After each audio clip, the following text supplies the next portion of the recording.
The live TV, सच सबसे आगे।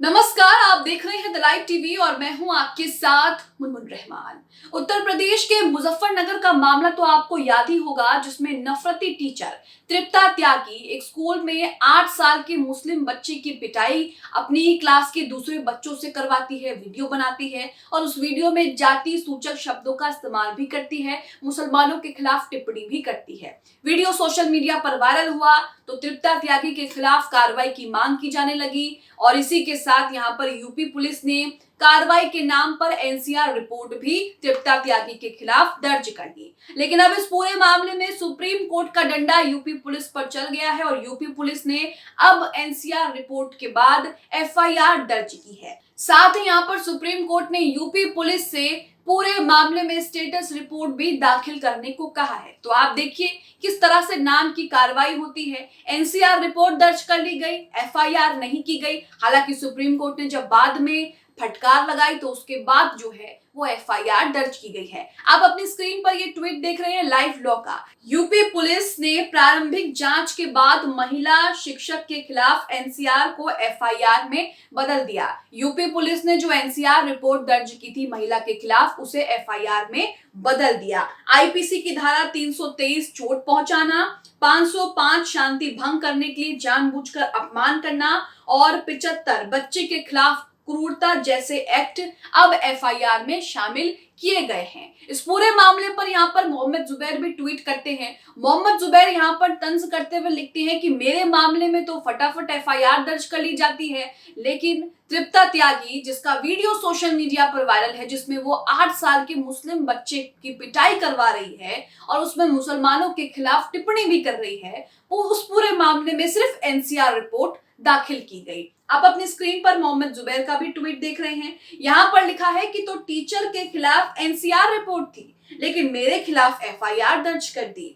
Supreme court के नोटिस के बाद अब उन्होंने उनके खिलाफ एनसीआर को एफआईआर में बदल दिया है। अब सवाल है कि ये एनसीआर रिपोर्ट क्या है। एनसीआर रिपोर्ट को गैर संज्ञेय अपराध सूचना कहा जाता है। इंग्लिश में इसका full form non cognisable report है। इस रिपोर्ट को मामूली अपराध के लिए दर्ज किया जाता है। मामूली अपराध जैसे झगड़े, गाली गलौज या किसी डॉक्यूमेंट के खो जाने की शिकायत या फिर शांति भंग करने के मामले में भी एनसीआर रिपोर्ट जो है वो दर्ज की जाती है। और एफआईआर तो आप जानते ही हैं, फर्स्ट इंफॉर्मेशन रिपोर्ट। तो यहाँ पर तृप्ता त्यागी के खिलाफ एनसीआर रिपोर्ट दर्ज की गई थी, लेकिन जब सुप्रीम कोर्ट का डंडा यूपी पुलिस पर चला तो एनसीआर रिपोर्ट को एफआईआर में तब्दील कर दिया और अब उसमें धाराओं को भी जोड़ा गया है। पूरे मामले पर लाइव लॉ हिंदी की खबर भी आपको दिखा रहे हैं। पूरा आर्टिकल में बताया गया है कि किस तरह से सुप्रीम कोर्ट ने यूपी पुलिस को फटकार लगाई है और साथ ही उत्तर प्रदेश पुलिस से पूरे मामले में स्टेटस रिपोर्ट भी दाखिल करने को कहा है।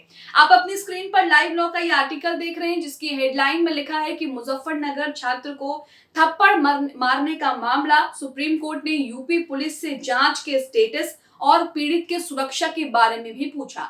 इस दौरान ये भी खबर आ रही है कि जो पीड़ित के माँ बाप हैं उन पर लगातार दबाव बनाया जा रहा है कि वो अपनी एफआईआर वापस ले ले और अपना बयान जो है वो बदल दे। तो ऐसा इन केसों में अक्सर देखा जाता है। आगे लिखा है कि कोर्ट ने मुजफ्फरनगर के पुलिस अधीक्षक से उस शिक्षक के खिलाफ मामले में जांच की स्थिति के बारे में एक स्टेटस रिपोर्ट दाखिल करने को कहा, जिस शिक्षक ने अन्य छात्रों को, एक मुस्लिम छात्रों को थप्पड़ मारने के लिए कहा था। 2 हफ्ते पहले इस घटना का वीडियो सामने आया था जो सोशल मीडिया पर जमकर वायरल हुआ था।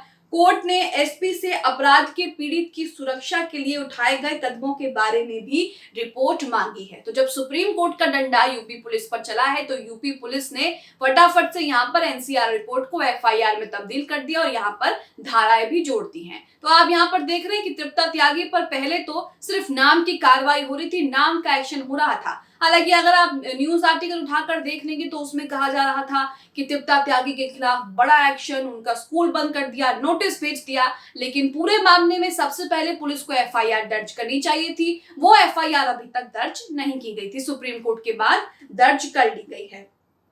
जस्टिस अभय एस ओक और जस्टिस पंकज मित्तल की पीठ ने सामाजिक कार्यकर्ता और महात्मा गांधी के परपोते तुषार गांधी द्वारा दायर एक रीट याचिका पर नोटिस जारी करते हुए यह आदेश दिया है।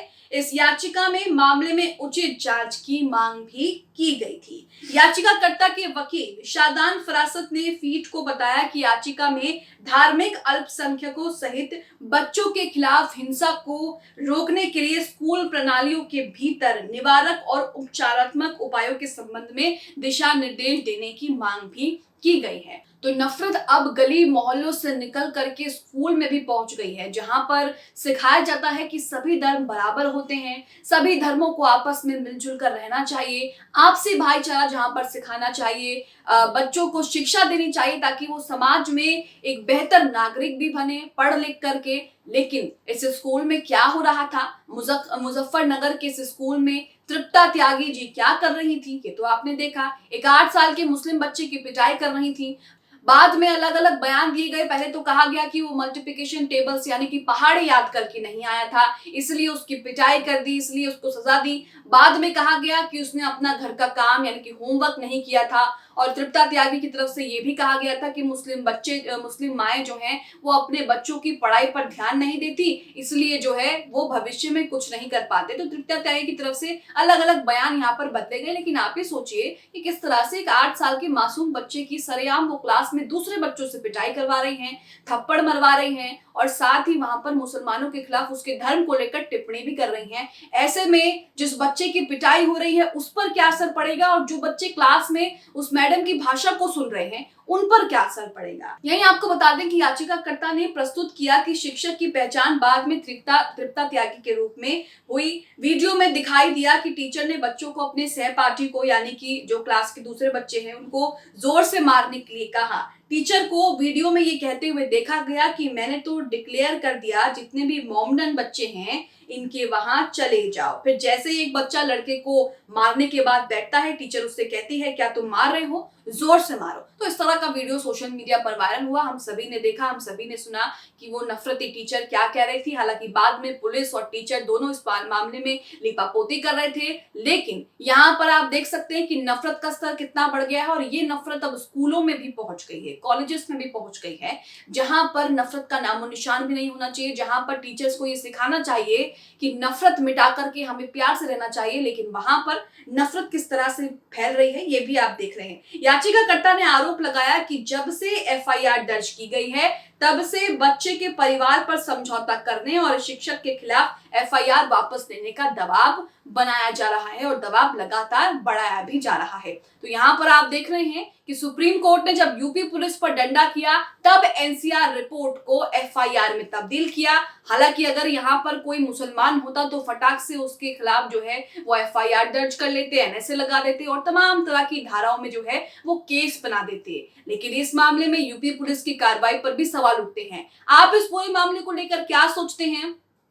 जिस तरह से सुप्रीम कोर्ट के डंडे के बाद यूपी पुलिस ने एनसीआर रिपोर्ट को एफआईआर में तब्दील किया है, धाराएं उसमें जोड़ी है, इसे लेकर क्या सोचते हैं? कमेंट बॉक्स में हमें अपनी प्रतिक्रिया जरूर दें। द लाइव टीवी, सच सबसे आगे।